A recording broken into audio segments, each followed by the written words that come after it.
Hello students, my name is Abhishek Singh. पिछले term पे बेटा हम लोग ने जो पढ़ा था वो रिलेशन फंक्शन के बारे में स्टार्ट किया था।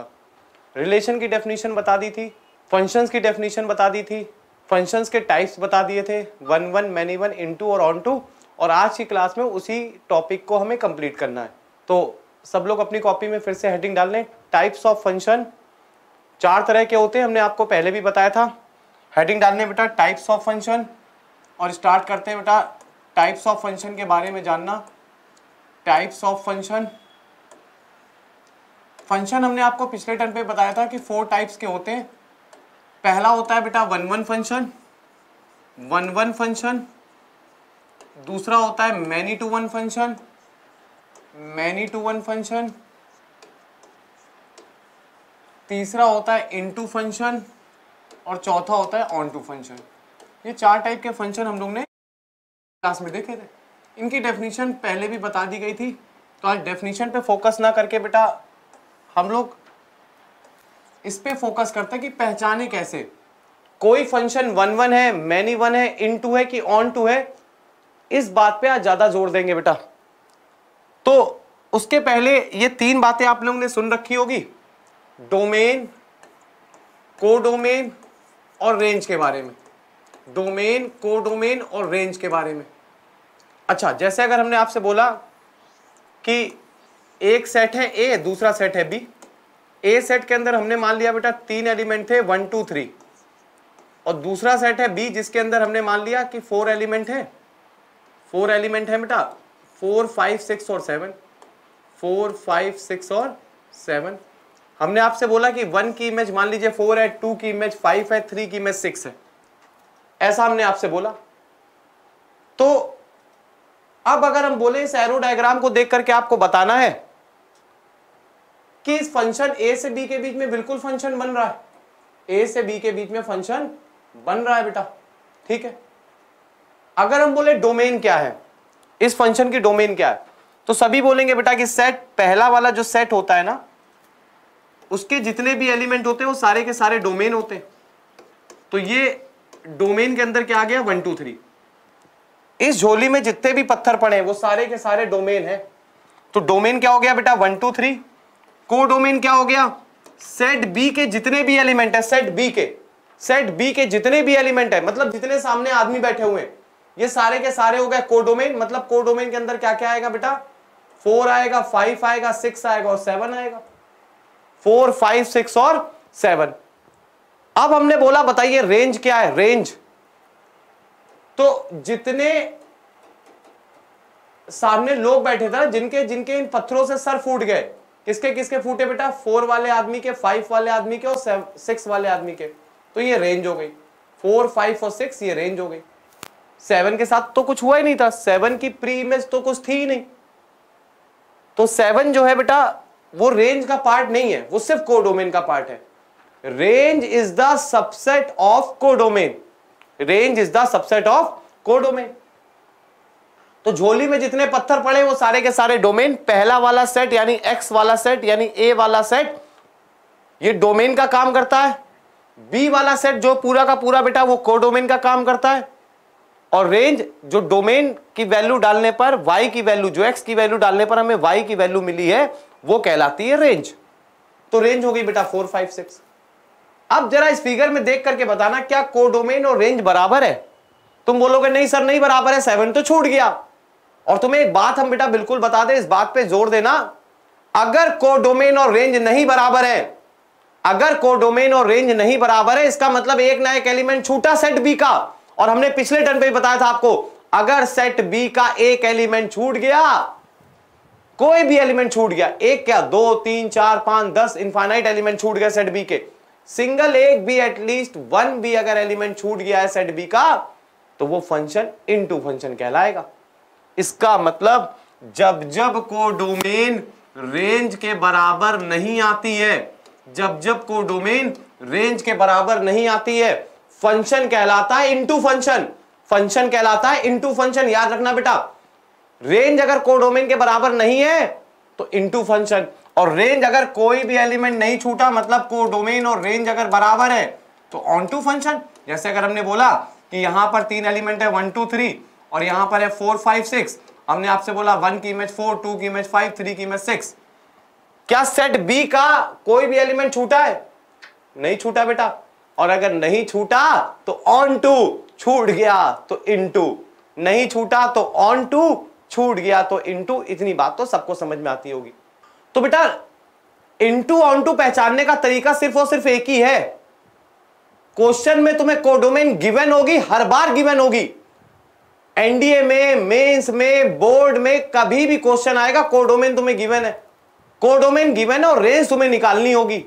अभी रेंज निकालने के कई सारे तरीके बताएंगे, डोमेन रेंज निकालने के।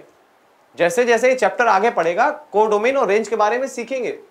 तो जब जब कोडोमेन और रेंज बराबर होगी, कोडोमेन क्वेश्चन में गिवन होगी, रेंज तुम्हें बेटा जो इक्वेशन दी होगी उससे निकालनी होगी। तुम देखोगे अगर ये और ये बराबर आ गई, कोडोमेन और रेंज बराबर आ गई, 100% फंक्शन जो है वो ऑन टू है। बराबर नहीं आई तो इनटू है। इनटू ऑन टू चेक करने का तो सिर्फ और सिर्फ एक ही तरीका है। 1 1 मैनी 1 चेक करने के कई सारे तरीके, कई सारे, 2 4 10 तो हम भी तुम्हें बता देंगे यहां पर। तो इनटू ऑन टू चेक करने का सिर्फ और सिर्फ एक सिंगल तरीका है कि कोडोमेन और रेंज अगर बराबर आ गई तो ऑन टू फंक्शन, और बराबर नहीं आई तो इनटू फंक्शन। अब 1 1 मैनी 1 किस तरीके से चेक करें? 1 1 मैनी 1 1 1 चेक करने का या मैनी 1 चेक करने का एक आसान तरीका, सबसे अच्छा तरीका बेटा यही है कि फंक्शन का ग्राफ बना लो। फंक्शन का ग्राफ बना लो। मान लो कोई भी तुम्हें इक्वेशन दी, उसका तुम ग्राफ बनाने की कोशिश करो। ग्राफ पे भी सारा का सारा काम यही करेंगे, इसी चैप्टर में करेंगे। जैसे मान लो एक फंक्शन हमें दिया y बराबर साइन एक्स, तुमने इसका ग्राफ बनाया। सबको पता है कि बेटा साइन का जो कर्व होता है वो वेव की तरीके चलता है, ओरिजिन से पास करता है, क्योंकि साइन 0 की वैल्यू 0 है। और एक्स एक्सिस के पैरेलल लाइन खींचो। ग्राफ बनाने के बाद एक्स एक्सिस के पैरेलल लाइन खींचो। अगर वो ग्राफ को कई जगह कट कर जाए बेटा, एक से ज्यादा जगह कट कर जाए तो मैनी टू वन फंक्शन। अगर ग्राफ को वो एक से ज्यादा जगह कट कर जाए, देखो एक जगह यहां कट करी, एक जगह यहां, ऐसा इनफाइनाइट जगह कट कर जाएगी यार। तो अगर वो ग्राफ को एक से ज्यादा जगह कट कर जाए तो मैनी टू वन, और एक जगह कट करे तो 1 1, एक जगह कट करे तो 1 1। जैसे अगर तुमने ग्राफ बनाया कभी और ग्राफ इंक्रीजिंग बन गया तो तुमने एक्स एक्सिस के पैरेलल लाइन खींची, ये ग्राफ को केवल एक जगह कट कर रही है, ओनली 1 टाइम ही कट हो रहा बेटा इस ग्राफ में, एक्स एक्सिस के पैरेलल लाइन अगर खींचोगे तो। और अगर एक जगह कट कर रही है तो ये फंक्शन कैसा कहलाएगा? 1 1 फंक्शन। इतनी बात भी सबको समझ में आ रही होगी। तो 1 1 many 1 into onto check करने का सबसे आसान तरीका है कि अगर इनटू ऑन टू चेक करना हो तो कोडोमेन और रेंज निकाल लो। कोडोमेन क्वेश्चन में गिवन होगी, रेंज तुम निकालोगे। कोडोमेन और रेंज अगर बराबर नहीं आती है तो बोल दोगे इनटू फंक्शन, बराबर आती है तो बोल दोगे ऑन टू फंक्शन। एक तरीका ये है बेटा इनटू ऑन टू चेक करने का। कई सारे क्वेश्चन डिस्कस करेंगे, सब समझ में आएगा बेटा। क्वेश्चन के थ्रू तुम समझने की कोशिश करना कि सर जो है वो 1 1 मैनी 1 इनटू ऑन टू कैसे चेक कर रहे हैं। 100% मेंस में, एनडीए में इससे रिलेटेड क्वेश्चन आता ही आता है बेटा। तो जब जब कोडोमेन रेंज के बराबर नहीं है हम बोलेंगे इनटू फंक्शन, और रेंज अगर कोडोमेन के बराबर है तो हम बोलेंगे onto function. 1 1 many 1 check करने का एक तरीका, ग्राफ बना लो। ग्राफ बनाने के बाद जो इक्वेशन दी हो, जो पूछा जा रहा हो कि ये बताओ ये इक्वेशन कैसी है, 1 1 है, मैनी 1 है, इनटू है कि ऑन टू है, तुम कोशिश करो कि तुम उसका ग्राफ बना लो। ग्राफ बनाने के बाद एक्स एक्सिस के पैरेलल लाइन खींचो। अगर वो ग्राफ को केवल एक जगह कट करे, केवल एक जगह, ध्यान रखना बेटा, तो वो फंक्शन है 1 1, और एक से ज्यादा जगह कट करे तो वो फंक्शन है मैनी टू 1।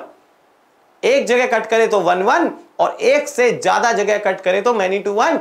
रेंज अगर कोडोमेन के बराबर आ गई तो ऑन टू, और रेंज अगर कोडोमेन के बराबर नहीं आई तो इनटू। ये बातें तो क्लियर होती हैं बेटा इतने पार्ट से। अब देखो कैसे चेक करते हैं बेटा। फाइनली हमें चेक करना भी आना चाहिए कि कैसे चेक करें, इक्वेशन के थ्रू कैसे चेक करें। उसके पहले हम तुम्हें बता दें बेटा कि 1 1 चेक करना, देखो 1 1 फंक्शन के बारे में जितनी बातें हम तुम्हें सारी की सारी यहां डिस्कस कर देते हैं।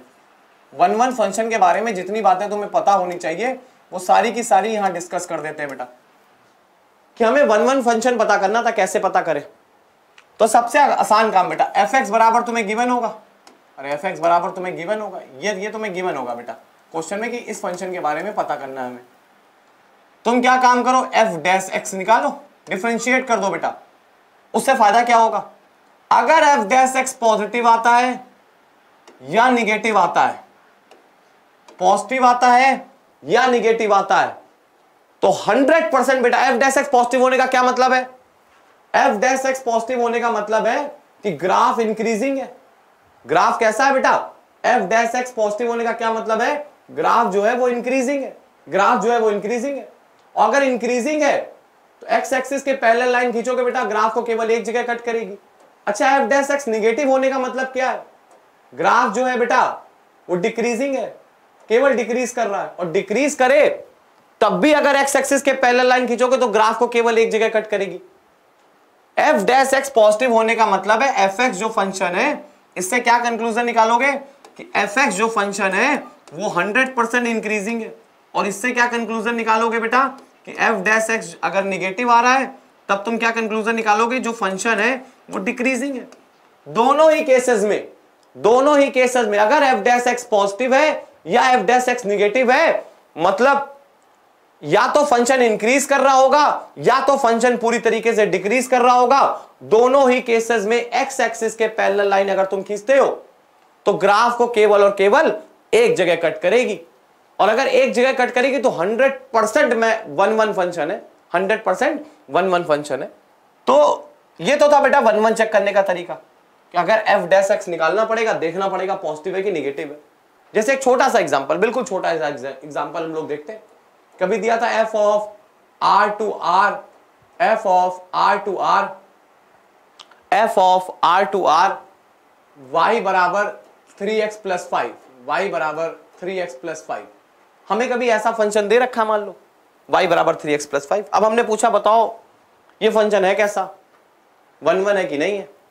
तो तुम एक काम कर ले यार, dy बाई डी एक्स यानी एफ डैश एक्स निकाल लो। बोलो बेटा एफ डैश एक्स क्या आएगा, 3x का 3, 5 का 0।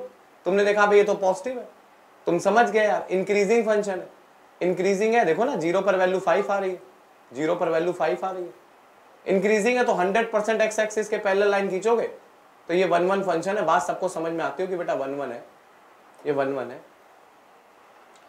तो इस टाइप के छोटे मोटे क्वेश्चन बेटा पूछे जाते हैं, ये तो बेसिक है ना। इस टाइप का क्वेश्चन पेपर में तो हाल फिलहाल नहीं पूछा जाएगा, लेकिन तुम्हारे बेस को जरूर मजबूत करेगा ये, क्या हमें मतलब पता होना चाहिए कि 1-1 हम चेक करें तो करें कैसे। तो 1-1 चेक करने का सबसे आसान तरीका एफ डैश एक्स निकाल लो। अगर तुम्हें दिख गया वो पॉजिटिव है या निगेटिव है तो 100% 1-1, और अगर नहीं दिखा, मान लो तुम्हें नहीं दिखा बेटा कि ये पॉजिटिव है कि निगेटिव, हमें नहीं पता है क्या आ रहा है, पॉजिटिव है कि निगेटिव है, तो तुम एक काम करो बेटा, तुम्हें इतनी बातें कंफर्म होनी चाहिए, ये एल्गोरिथम कंफर्म होनी चाहिए बेटा। अब जो बताने जा रहे हैं तुम्हें नॉर्मल बुक में नहीं मिलेगी। देखो हमने अपने कैरियर में 6 तरह के स्टूडेंट देखे, 9 सालों में। पहला स्टूडेंट जो बचपन से पढ़ता ही चला गया, टॉपर टाइप का बच्चा। बड़े कम बच्चे ऐसे देखने को मिले बेटा, जिनकी सोच पॉजिटिव, जिनके विचार पॉजिटिव, जिनके संस्कार पॉजिटिव, जिनका स्लोप पॉजिटिव। देखो ना स्लोप पॉजिटिव है, अगर किसी पॉइंट पर टेंजेंट खींचोगे, मान लो इस पॉइंट पर टेंजेंट खींचा तो तुम देखोगे बेटा वो एक्यूट एंगल बना रहा है। क्या बना रहा है? Acute angle. और अगर एक्यूट एंगल बना रहा है बेटा तो 100% जो tan थीटा है वो पॉजिटिव है। अबे 90 डिग्री से कम के लिए तो सभी पॉजिटिव होते हैं, और tan थीटा का दूसरा नाम होता है एफ डैश एक्स, तो एफ डैश एक्स पॉजिटिव है। एफ डैश एक्स पॉजिटिव है तो एफ एक्स कैसा होगा? इंक्रीजिंग, और इंक्रीजिंग होने का मतलब हो गया ये फंक्शन होगा 1-1। बात समझ में आती होगी बेटा। पहला स्टूडेंट इस टाइप का हमने अपने कैरियर में देखा। अच्छा, दूसरा स्टूडेंट जो हमने देखा बेटा, सेकंड स्टूडेंट जो हमने देखा वो इस टाइप का देखा। ऐसे कई सारे बच्चे देखे यार, ऐसे कई सारे बच्चे देखे जो नहीं पढ़ रहे थे, धीरे धीरे बेटा पढ़ाई में कमजोर होते चले गए। बहुत सारे बोलेंगे अरे ये तो मेरा ग्राफ बन गया। नहीं पढ़ रहे थे, धीरे धीरे कमजोर होते चले गए। इनका स्लोप, इनके संस्कार, इनके विचार लाइफ में निगेटिव थे बेटा। एक्स एक्सिस के पैरेलल लाइन खींचा, ग्राफ को केवल एक जगह कट किया। इनका स्लोप, इनके विचार निगेटिव थे, इनका कैरियर डिक्रीजिंग था। ये डिक्रीजिंग फंक्शन है बेटा, ये भी 1-1 कहलाएंगे, क्योंकि 1-1 का मतलब लाइफ में इनकी सोच एक ही तरीके की थी, या तो ऊपर उठना है या तो बिल्कुल नीचे गिरना है। अच्छा, तीसरे टाइप का जो हमने बेटा बच्चा देखा अपने कैरियर में, थर्ड टाइप का जो स्टूडेंट देखा वो ऐसा देखा। कि पढ़ रहा था 11th में आने के बाद, 11th क्लास में आने के बाद उसका कैरियर जो है वो डाउनफॉल में चला गया। 11th में, 10th में, 9th में, वो अपने हिसाब से देख लेना। तो इस टाइप के बच्चे क्या है बेटा, अपना मैक्सिमा पीछे छोड़ा है, अपना मैक्सिमा पीछे छोड़ा है। ये सारे के सारे फंक्शन जिनका स्लोप पहले तो पॉजिटिव था, आगे चल करके निगेटिव हो गया, जिनका स्लोप पहले तो पॉजिटिव था, आगे चल करके निगेटिव हो गया, मतलब एफ डैश एक्स पॉजिटिव से निगेटिव हो गया। ये सारे के सारे फंक्शन मैनी टू वन है, क्योंकि एक्स एक्सिस के पैरेलल लाइन खींचोगे तो ग्राफ को कम से कम 2 जगह तो कट करेगी, अगर ऊपर उठा है तो नीचे भी गिरा है बेटा। तो इस टाइप के फंक्शन जो कहलाएंगे बेटा वो मैनी टू वन कहलाएंगे। चौथे टाइप का जो स्टूडेंट हमने देखा वो इस टाइप का देखा, नहीं पढ़ा था 11th में आने के बाद उसने सोचा नहीं यार अब कैरियर पे मेहनत करनी है, ये भी कहलाए बेटा मैनी टू वन फंक्शन, ये भी मैनी टू वन फंक्शन कहलाए। इन दोनों से तुम्हें समझ में आता होगा, जहां ग्राफ ने टर्न लिया, जहां ग्राफ मुड़ा, देखो ना ग्राफ मुड़ा, मैक्सिमा आया या मिनिमा आया उससे कोई फर्क नहीं पड़ता, मैक्सिमा आया या मिनिमा आया उससे हमें कोई फर्क नहीं पड़ता बेटा। लेकिन अगर मैक्सिमा या मिनिमा आ गया तो 100% फंक्शन जो है वो मैनी टू वन हो गया, 100% फंक्शन जो है वो मैनी टू वन हो गया। मैक्सिमा या मिनिमा अगर आ गया ग्राफ में, इक्वेशन में, अब कैसे पता करें मैक्सिमा आया कि मिनिमा आया, उसके लिए अभी एल्गोरिथम बता देंगे बेटा, पूरी एल्गोरिथम बताएंगे, और पूरी एल्गोरिथम तुम्हें एक जगह कहीं मिलेगी भी नहीं। इसके बाद जो पांचवें टाइप का बच्चा हमने तुम्हें देखा, पांचवें टाइप का, वो नहीं पढ़ा था, देखो पांचवें टाइप का बच्चा, 5th वाला, ठीक है, उसका कैरियर ठीक जा रहा था, डाउनफॉल में जैसे ही जाने लगा बेटा, उसने बोला नहीं यार माँ बाप ने पैसे लगाए हैं, हम तो पढ़ेंगे यार अपने कैरियर के लिए। तो ये थोड़ी देर के लिए बेटा पॉइंट ऑफ इन्फ्लेक्शन आया। क्या आया? Point of inflection. Point of inflection, inflection का मतलब बेटा डिस्टर्बेंस है, समझ लो एक तरीके का। पॉइंट ऑफ इन्फ्लेक्शन आया। इस केस में भी जब देखो कैरियर इसका बढ़ रहा था, डाउनफॉल पे जाने ही वाला था, इसने बोला नहीं यार, फिर ये ऊपर उठ गया। तो इस टाइप के फंक्शन भी बेटा समझ में आता होगा, कई जगह पर इतने इंटरवल में x की कई वैल्यूज डालने पर y की एक ही वैल्यू मिल रही, 100% मैनी टू वन फंक्शन है, मैनी टू वन फंक्शन है। और लास्ट ग्राफ जो हम लोग देखते हैं बेटा, बच्चा नहीं पढ़ा था, थोड़ी संगत अच्छी हुई, पढ़ना चाह रहा था, उसने बोला हटा यार पढ़ाई लिखाई में क्या रखा है। इस केस में भी बेटा फंक्शन जो है वो मैनी टू वन है, पॉइंट ऑफ इन्फ्लेक्शन है, पॉइंट ऑफ इन्फ्लेक्शन है। तो ये 6 तरह के स्टूडेंट के कैरियर मेरे जीवन में आए। हमने देखा कि 2 तो 1-1 है, बाकी 4 जो है वो मैनी टू वन है। अब कैसे पहचाने बेटा कौन 1-1 है, कौन मैनी टू वन है, किस तरीके से पता करें? तो नेक्स्ट स्लाइड में बिल्कुल बता देता हूं इसके एल्गोरिथम। कि सबसे पहले अगर तुम्हें y बराबर कोई फंक्शन दे रखा है, तुम एक काम करो बेटा, f डैश x निकालो। f डैश x अगर पॉजिटिव आता है तो बोल दोगे बेटा फंक्शन जो है वो इंक्रीजिंग है, इंक्रीजिंग है मतलब बढ़ रहा है।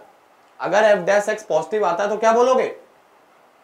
अगर f डैश x पॉजिटिव आता है तो बोलोगे बेटा फंक्शन जो है वो इंक्रीजिंग है। ठीक है, इंक्रीजिंग है, फंक्शन इंक्रीजिंग है, f डैश x पॉजिटिव आने का मतलब ये इंक्रीजिंग का साइन फंक्शन के लिए लगा हुआ, fx इंक्रीजिंग है, इंक्रीजिंग है तो 1-1, इंक्रीजिंग है तो 1-1। लेकिन अगर f डैश x पॉजिटिव नहीं आया तो f डैश x या तो निगेटिव आएगा, निगेटिव आएगा उस कंडीशन में भी बेटा फंक्शन 1-1 है, क्योंकि डिक्रीज करेगा, डिक्रीज करेगा, इस केस में इंक्रीज करेगा। एक्स एक्सिस के पैरेलल लाइन खींचोगे, ग्राफ को एक ही जगह कट करेगी। लेकिन अगर तुम्हें नहीं पता बेटा तो तुम एक काम करो, f डैश x को 0 कर दो। 0 करने से फायदा क्या होगा बेटा? कुछ वैल्यूज मिलेंगी, कुछ वैल्यूज मिलेंगी। वैल्यूज मिलने का मतलब है 100% ग्राफ मुड़ा है। देखो पिछली स्लाइड में हमने तुम्हें बताया था, वैल्यूज मिलने का मतलब है कि 100% ग्राफ मुड़ा है। हाँ, लेकिन इन 2 केसेस के लिए है बेटा ऐसा, इन 2 केसेस के लिए ग्राफ मुड़ा तो नहीं, ग्राफ मुड़ा नहीं, पॉइंट ऑफ इन्फ्लेक्शन आ गया। तो ये 4 केस बन सकते हैं बेटा। अगर f डैश x 0 किया तो तुमने f डैश x को 0 किया तो x की वैल्यूज आएंगी। अब इन वैल्यूज पे हमें चेक करना है कि मैक्सिमा है कि मिनिमा है कि पॉइंट ऑफ इन्फ्लेक्शन है। ये 3 बातें आई थी समझ में, पिछली स्लाइड में देखा था कि मैक्सिमा है कि मिनिमा है कि पॉइंट ऑफ इन्फ्लेक्शन है।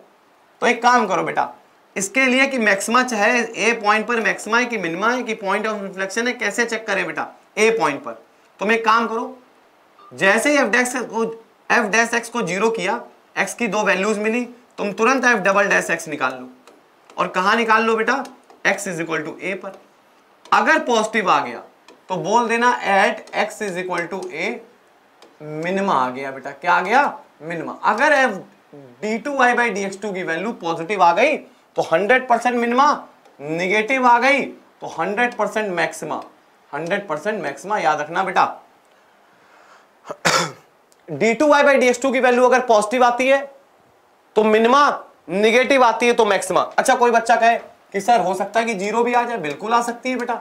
अगर 0 आ गई तो क्या काम करें, तब एफ ट्रिपल डैश एक्स निकालना, 3 बार डिफरेंशिएट करना। कहां पर, at x is equal to a. अगर वैल्यू पॉजिटिव या निगेटिव आ गई, पॉजिटिव या निगेटिव, तो बोल देना पॉइंट ऑफ इन्फ्लेक्शन है ए पर, पॉइंट ऑफ इन्फ्लेक्शन है, पॉइंट ऑफ इन्फ्लेक्शन है।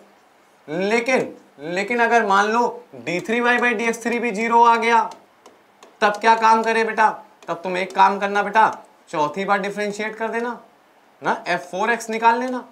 और अगर वो पॉजिटिव या निगेटिव आ गया, फिर वही काम बेटा, अगर ये पॉजिटिव आ गया, अगर f4x निकाला वो पॉजिटिव आ गया, तो बोल देना मिनिमा है, at x is equal to a. Negative आ गया तो बोल देना मैक्सिमा है।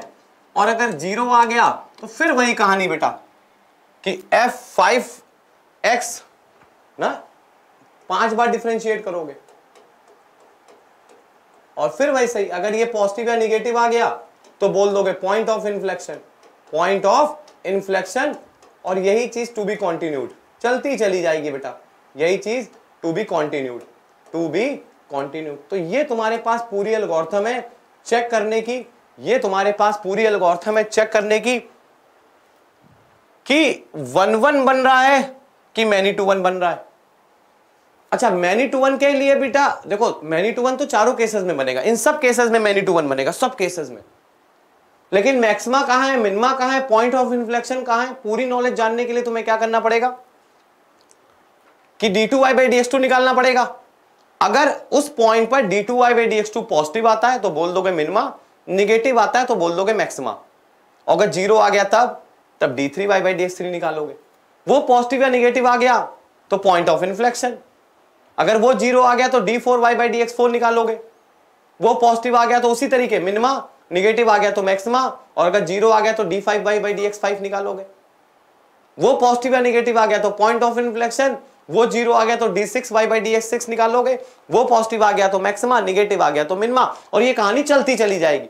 इस तरीके से तुम पहचान लोगे कि कहां कहां फंक्शन जो है वो मैनी टू 1 है, मैक्सिमा के साथ मैनी टू 1 है, मिनिमा के साथ मैनी टू 1 है, पॉइंट ऑफ इन्फ्लेक्शन के साथ मैनी टू 1 है तो मैनी टू 1। और 1-1 चेक करने का आसान तरीका, एफ डैश एक्स या तो पॉजिटिव आएगा या तो निगेटिव आएगा। तो इतनी कहानी तो सबको समझ में आती होगी बेटा। तो 1-1 मैनी 1 चेक करने का एफ डैश एक्स से अच्छा तरीका मैंने तो नहीं देखा कि एफ डैश एक्स निकालो, पॉजिटिव आ जाए या निगेटिव आ जाए, ग्राफ या तो इंक्रीजिंग है या तो डिक्रीजिंग है, एक्स एक्सिस के पैरेलल लाइन खींचोगे ग्राफ को एक ही जगह कट करेगी तो 1-1 है। और अगर एफ डैश एक्स को 0 करने पर कई सारी वैल्यूज मिल जाए तो इसका मतलब 100% पॉइंट ऑफ इन्फ्लेक्शन आ सकता है, या मैक्सिमा आ सकता है, या मिनिमा आ सकता है। उस कंडीशन में हम लोग क्या बोलेंगे बेटा कि मैनी टू 1 फंक्शन है। तो बहुत बेहद आसान तरीका ये चेक करने का। इसके बाद इनटू ऑन टू चेक करने का तरीका तो हमने आपको बताया।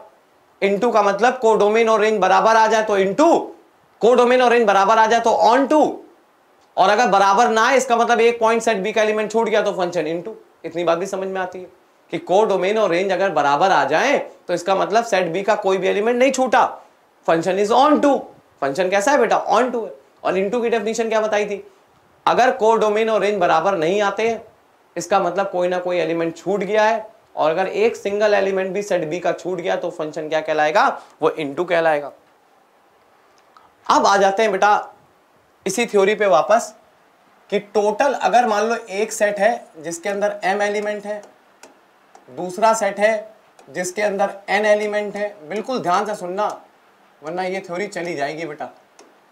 अगर एक सेट है जिसके अंदर m एलिमेंट है, दूसरा सेट है जिसके अंदर n एलिमेंट है, तो हमने पूछा टोटल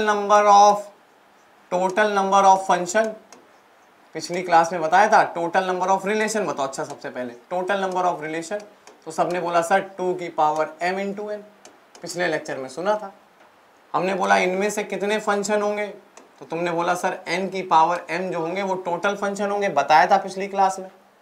कितने फंक्शन नहीं होंगे, तो तुम बोलोगे सर 2 की पावर mn में से हम सब्ट्रैक्ट कर दें n की पावर m, तो इतने फंक्शन नहीं होंगे। हम बोलेंगे बिल्कुल सही बात बेटा, सही।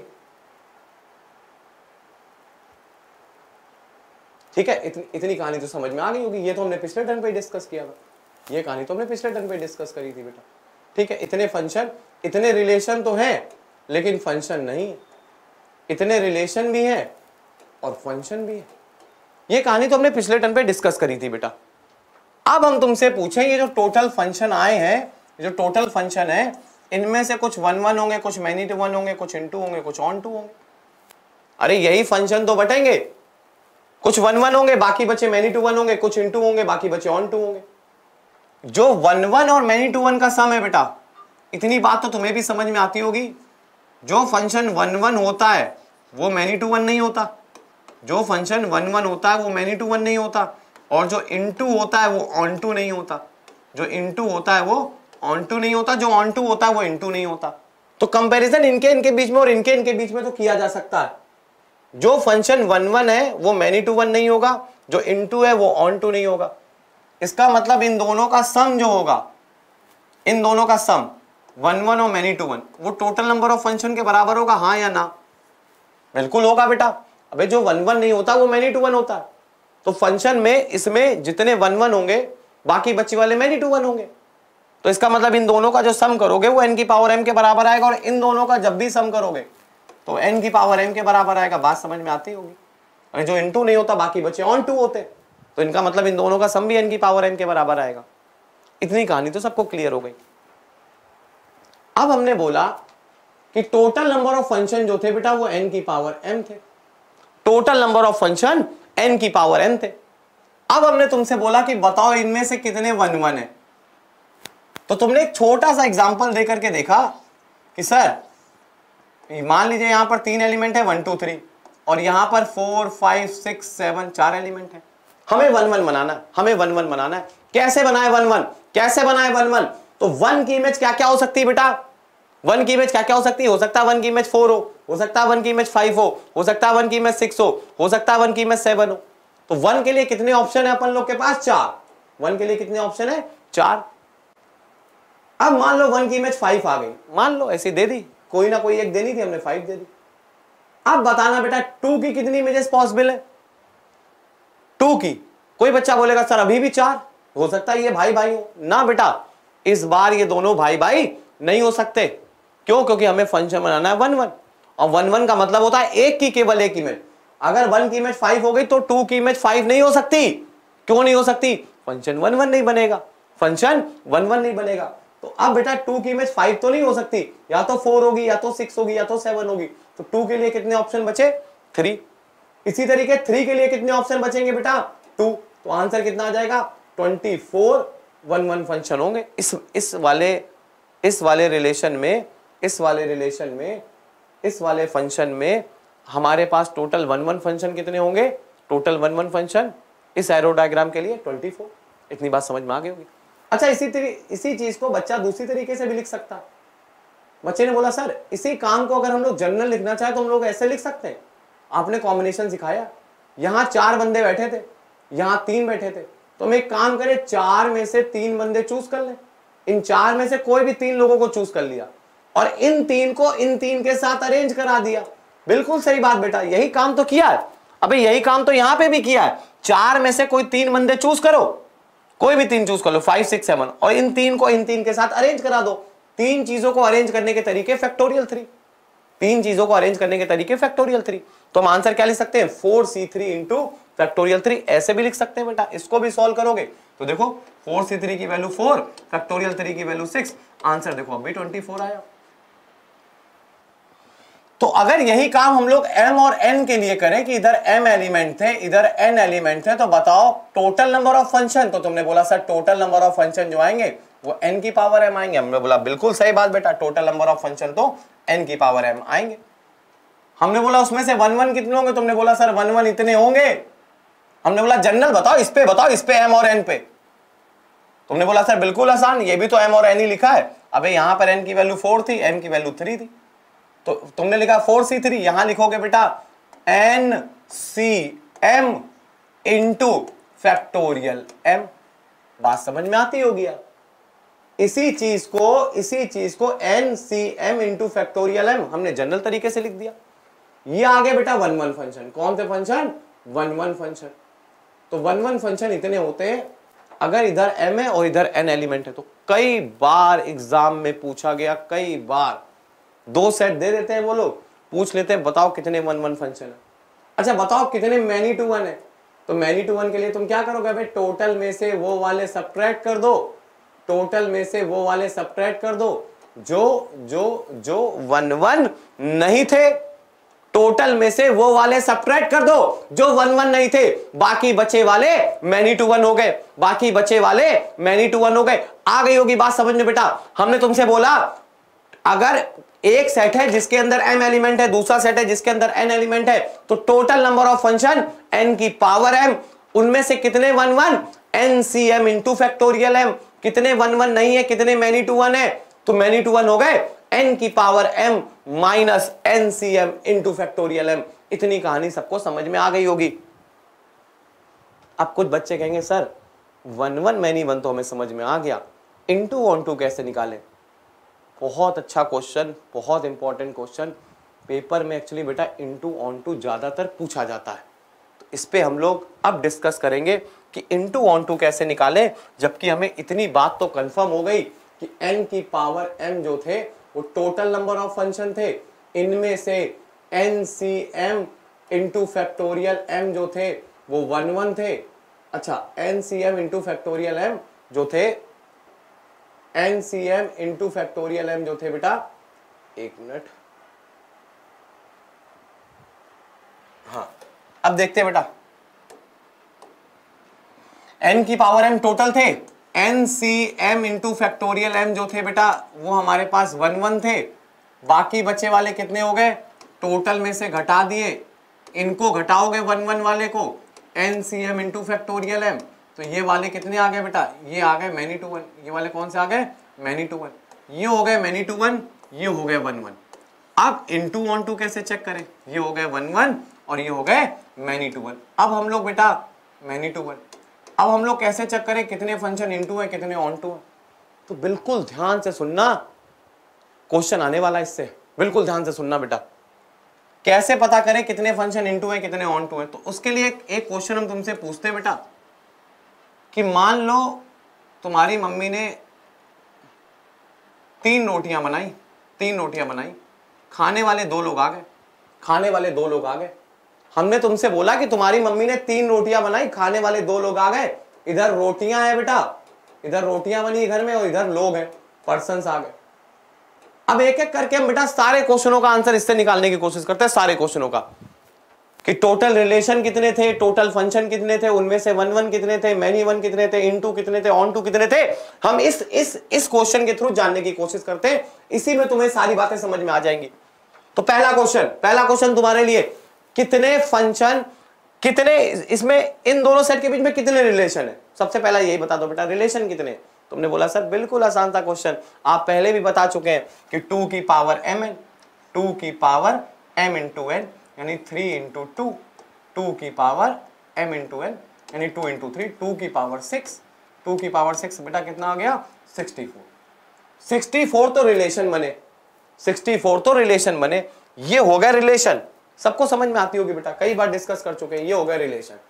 अब हमने बोला बताना इस एरो डायग्राम में कितने फंक्शन बन सकते हैं टोटल। तो तुमने बोला सर फंक्शन का फॉर्मूला होता है n की पावर m दैट इज 2 की पावर 3 यानी 8 फंक्शन बन सकते हैं, 2 की पावर 3 यानी 8 फंक्शन बन सकते हैं। बात सबको समझ में आती होगी, 8 फंक्शन बन गए, इसमें 8 फंक्शन है, बिल्कुल सही बात बेटा। अब हमने बोला इन 8 फंक्शनों में 1 1 कितने, 1 1, तुमने बोला 1 1 तो साला एक भी नहीं है। क्यों नहीं है बेटा 1 1? हो सकता है देखो, अगर तुमने ये वाली रोटी इसको खिला दी और ये वाली रोटी इसको खिला दी तो एक आदमी भूखा सो जाएगा और अगर सेट ए का कोई भी एलिमेंट ड्रॉप कर गया, अगर एक भी रोटी छूट गई, तो 100% फंक्शन 1 1 तो बनेगा नहीं। तो 1 1 तुम किसी तरीके से नहीं बना सकते बेटा इसमें। हाँ मैनी टू 1 हो सकते हैं, 1 1 फंक्शन तो 0 है। बात समझ में आ गई होगी बेटा। जब जब 1 1 बनाने चलोगे, जब जब एक आदमी को एक रोटी खिलाओगे, 100% एक रोटी बच जाएगी, तो फंक्शन 1 1 तो एक भी नहीं बनेगा। तो मैनी टू 1 कितने हो गए? अरे अगर 1 1 एक भी नहीं है, तो बाकी बचे सारे के सारे क्या है बेटा? Many to 1। ये भी बात समझ में आ गई होगी। ये 1 1 है और ये मैनी टू 1 है। अरे अगर 1 1 कोई नहीं है, तो सारे के सारे फंक्शन क्या होंगे बेटा? मैनी टू 1 होंगे। अब हम बोले इसी फिगर में बताओ, इसी फिगर में बताओ कि जब मम्मी ने 3 रोटियां बनाई और खाने वाले 2 लोग आ गए, इनटू कितने बनेंगे? इनटू। सबने अपना दिमाग लगाया, सबने अपना दिमाग लगाया, और एक बच्चे ने देखो कितना अच्छा आंसर दिया। उसने बोला सर 2 ही केस है जिसमें इनटू बन सकता है, सिर्फ 2 केस। इन 8 में से सिर्फ 2 केस ऐसे जिसमें इनटू बन सकता है। हमने बोला बेटा कैसे? तो उसने बोला सर या तो तीनों की तीनों रोटी हम इस आदमी को खिला दें, तीनों की तीनों रोटी, तब यह आदमी भूखा सो जाएगा, या तो तीनों की तीनों रोटी जो है बेटा हम दूसरे वाले आदमी को खिला दें, इस वाले आदमी को खिला दें, तब ये वाला आदमी भूखा सो जाएगा, तब ये वाला आदमी भूखा सो जाएगा। तो ऐसे 2 केसेस थे अपन लोग के पास, जब तीनों रोटी जो है वो पहला वाला आदमी खा गया, तब दूसरा वाला भूखा सो गया, या तो तीनों रोटी दूसरा वाला आदमी खा जाए, तब पहला वाला आदमी भूखा सो जाए। बात समझ में आती होगी यार। तो केवल 2 ही कंडीशन में सेट बी का एलिमेंट छूट सकता है। अरे 2 ही कंडीशन में ये दोनों आदमी भूखे रह सकते, या तो एक भूखा रह जाए, एक सारी रोटी खा ले, या तो दूसरा वाला भूखा रह जाए, पहला वाला सारी रोटी खा ले। यही हो सकता है बेटा। तो 2 ही केसेस ऐसे हो सकते हैं, मतलब 2 तो इनटू होंगे 100%, और बाकी बचे 6 जो होंगे वो ऑन टू होंगे। इतनी कहानी तो सबको समझ में आती होगी। इस फिगर में 2 इनटू फंक्शन है और 6 बाकी के बचे 6 फंक्शन कैसे हैं बेटा? Onto. तो अब तुम बोलोगे सर यहां तो मम्मी ने रोटियां कम बनाई, आदमी कम आए, आपने तुरंत बता दिया 2 ही केस हैं ऐसे। रोटियां बढ़ गई, आदमी बढ़ गए, तब हम कैसे बताएं कितने इनटू कितने ऑन टू? तो उसके लिए बेटा बहुत आसान सा एक तरीका है। एक तुम्हें फॉर्मूला देते हैं हम, इस फॉर्मूले को लर्न कर लेना, अप्लाई करना सीख लेना, 100% आंसर सारे क्वेश्चनों के लिए आएगा। तो ऑन टू फंक्शन का एक तुम्हें फॉर्मूला देते हैं ऑन टू फंक्शन का, याद रखना बेटा। थोड़ा सा कठिन है याद करने में, लेकिन याद कर ले जाओगे। Sigma r is equal to 0 से लेकर n तक, 0 ना करके 1 कर लो बेटा। r इज इक्वल टू 1 से लेकर n तक, -1 की power n minus r, NCR, r की पावर m, r की पावर m। याद रखना बेटा, बेहद इंपॉर्टेंट फॉर्मूला, बेहद इंपॉर्टेंट फॉर्मूला। इस फॉर्मूले से तुम सारे ऑन टू फंक्शन निकाल सकते हो आसानी से। इस फॉर्मूले से तुम लोग ऑन टू फंक्शन निकाल सकते हो आसानी से। एक साथ फिर से फॉर्मूला बोलना बेटा मेरे साथ, -1 की power n minus r, NCR, r की power m, sigma r is equal to 1 से लेकर n तक। ये ऑन टू फंक्शन निकालने का फॉर्मूला है, सीधा सच्चा फॉर्मूला। सिर्फ हमें फॉर्मूला लर्न करना है बेटा, और मेंस के क्वेश्चन में, एनडीए क्वेश्चन में डायरेक्ट अप्लाई कर देना, आंसर आ जाएगा। क्या है बेटा फॉर्मूला? फिर से बोलो, sigma r is equal to 1 से लेकर n तक, n n n n n, ये m है, रोटियां m है, आदमी n है। Sigma r is equal to 1 से लेकर n तक, -1 की power n minus r, NCR, r की पावर m। तो देखते हैं बेटा इस क्वेश्चन के लिए। देखो जब मम्मी ने 3 रोटी बनाई और खाने वाले 2 लोग आ गए, इसके लिए हम लोग ये फॉर्मूला लगा के देखते हैं बेटा। जब मम्मी ने 3 रोटियां बनाई और खाने वाले 2 लोग आ गए, और ये फॉर्मूला अप्लाई करते हैं हम लोग। तो देखो बेटा फॉर्मूला अप्लाई करके जल्दी से लगाओ बेटा फॉर्मूला ऑन टू फंक्शन का। तो क्या लिखोगे? Sigma r is equal to 1 से लेकर 2 तक। अरे n का मतलब है नंबर ऑफ पर्संस, कितने आदमी बैठे थे? 2 बैठे थे, n की वैल्यू 2 डाल दी, -1 की पावर 2 माइनस r, बोलो बेटा 2CR, r की पावर रोटियां यानी 3। अब ये सिग्मा है बेटा, इसको खोलना तो बेहद आसान है यार। इसको खोल सकता है, कोई भी खोल सकता है। देखो बेटा इसको तो कोई भी खोल सकता है यार, इसको खोल दो यार। बोलो खोलोगे तो क्या आएगा? बोलो बेटा सबसे पहले r की वैल्यू 1 डालोगे, जैसे ही 1 डालोगे, -1 की पावर 2 माइनस 1, 1 2 C1 1 की पावर 3 सिग्मा लगा इसलिए प्लस लगा दिया। आर की वैल्यू बढ़ करके 1 के बाद क्या डालनी है 2 डालनी है तो 2 डाल दो। -1 की पावर 2 -2 यानी 0 2 C2 2 की पावर 3 बात सबको समझ में आती होगी बेटा। इसको सॉल्व कर लिया, सॉल्व करके आया 8 - 2 दैट इज 6 बात समझ में आती होगी। यहां भी ऑन टू फंक्शन 6 बताए थे क्योंकि इनटू 2 निकले थे और यहां डायरेक्ट फॉर्मूले से हमने बता दिया कि ऑन टू 6। अगर डायरेक्ट फॉर्मूला लगा के तुमने ऑन टू 6 बता दिए तो इनटू कितने बचे 2 बचे, इनटू 2 बचा रे 8 - 6 दैट इज 2। तो 1 1 many 1 into onto check करने का तरीका बेटा आज हमने तुम्हें समझाया। और number of 1 1 function, number of onto function, number of many to 1 function, number of into function, ये हमने तुम्हें बताया आज की डेट में। तो हमने तुमसे क्या बोला कि टोटल नंबर ऑफ रिलेशन क्या होते हैं 2 की पावर mn, उनमें से फंक्शन कितने होते हैं n की पावर m, उनमें से 1 1 कितने होते हैं NCm इंटू फैक्टोरियल m, उनमें से मैनी टू 1 कितने होते हैं तो n की power m minus NCm into factorial m, ये मैनी टू 1 फंक्शन का फॉर्मूला है। उनमें से ऑन टू कितने होते हैं ऑन टू होते हैं बेटा sigma r is equal to 1 से लेकर n तक -1 की power n minus R NCr r की पावर m। ये ऑन टू है तो इनटू कितने होंगे तो तुम बोलोगे सर टोटल में से हम लोग घटा दें ऑन टू वाले कितने थे sigma r is equal to 1 से लेकर n तक -1 की power n minus R NCr r की पावर m। तो ये आ गए इनटू, ये आ गए ऑन टू, ये आ गए मैनी टू 1, ये आ गए मैनी टू 1 और ये आ गए बेटा 1 1। इतनी कहानी तो सबको समझ में आती होगी, 100% आती होगी बेटा, इसमें कोई इतनी बड़ी बात नहीं लिखी है। रियली टॉपिक बहुत इंपॉर्टेंट मेंस के लिहाज से, एनडीए के लिहाज से। फिर तुमसे कह रहे हैं बेटा फंक्शंस के सारे न्यूमेरिकल्स जो पिछले एग्जाम में पूछे जा चुके हैं वो सब इस प्लेटफॉर्म पे डिस्कस होंगे।